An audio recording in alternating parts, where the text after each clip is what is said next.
All right, Dan, thanks. A local town says alternative energy might be a good idea someplace else, but not in their backyard. Herb Headwell wants to install a 131-foot wind generator to run his Brunswick farm. Town officials say that the windmill would violate zoning restrictions and denied Headwell's permit application. However, that's not the end of the story. Bill Lambden will have more on it coming up on Live at 5:30. The government says congestion to be lost due to the BP shutdown. Brunswick officials are saying alternative energy may be fine elsewhere, but a windmill in their town is not acceptable. They've denied a request to put in the device, which could take care of 70% of one farm's power demands.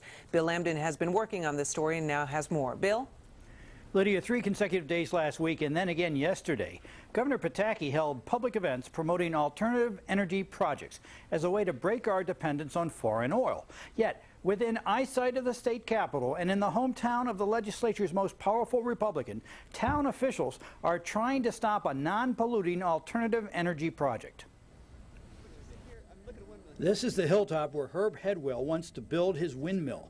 It would rise 131 feet above ground, catch the steady breeze that blows through this part of Rensselaer County, and supply 70% of his horse farm's power needs. We need to start somewhere, and I feel that the programs that Governor Pataki has put out there for farmers to take advantage of is a good first step. But Brunswick town officials are having none of this. Forget that gas prices are on the rise. Electricity is increasingly expensive, and we're at the mercy of crumbling pipelines and unfriendly foreign governments. Brunswick has a zoning law that says structures can't be taller than 40 feet. Windmill permission denied. Keep in mind, Herb isn't talking about a windmill farm here. He wants to put up one solitary windmill that would be seen mainly by birds and farm animals, since there are few houses in view of the site. Herb is serious about alternative energy. He plans to generate the 30% the wind wouldn't take care of by using solar panels. Both projects are being promoted by New York State despite the town opposition. He had heavy equipment hard at work today building a high-tech compost vessel.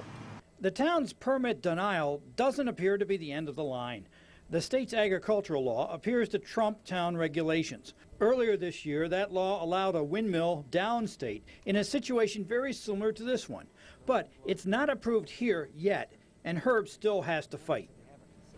Herb told me he named one of his children in honor of Ronald Reagan, but this experience with a resistant town government is prompting him to consider both changing parties and running against the current supervisor. Lydia? Interesting to see what happens next. Bill Lambden, thanks very much this evening. The U.S. Energy Secretary says gave us an update today on the nation's oil supply. He says it could take months to resume normal shipments of crude oil from Alaska, but there are adequate supplies to make up for what we lose while British Petroleum repairs its pipeline. There seems to be a belief that a complete shutdown of the Prudhoe Bay system may not be necessary. We don't know that for sure, but there is at least a question about it.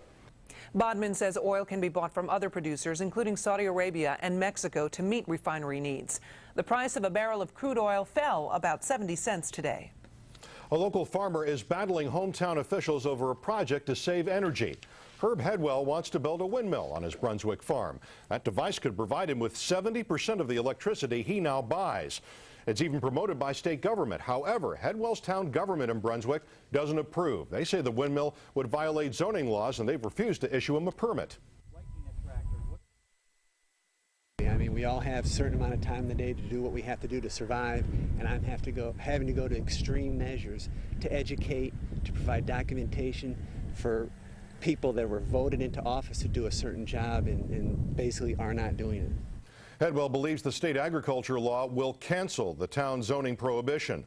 A similar case earlier this year near Poughkeepsie favored another farmer's windmill. Headwell plans to fight Brunswick officials to force them to allow his windmill. For our first look at your forecast, here's meteorologist Paul Cayano. Hi, Paul. Hi, Lydia. Hi, Jim. And good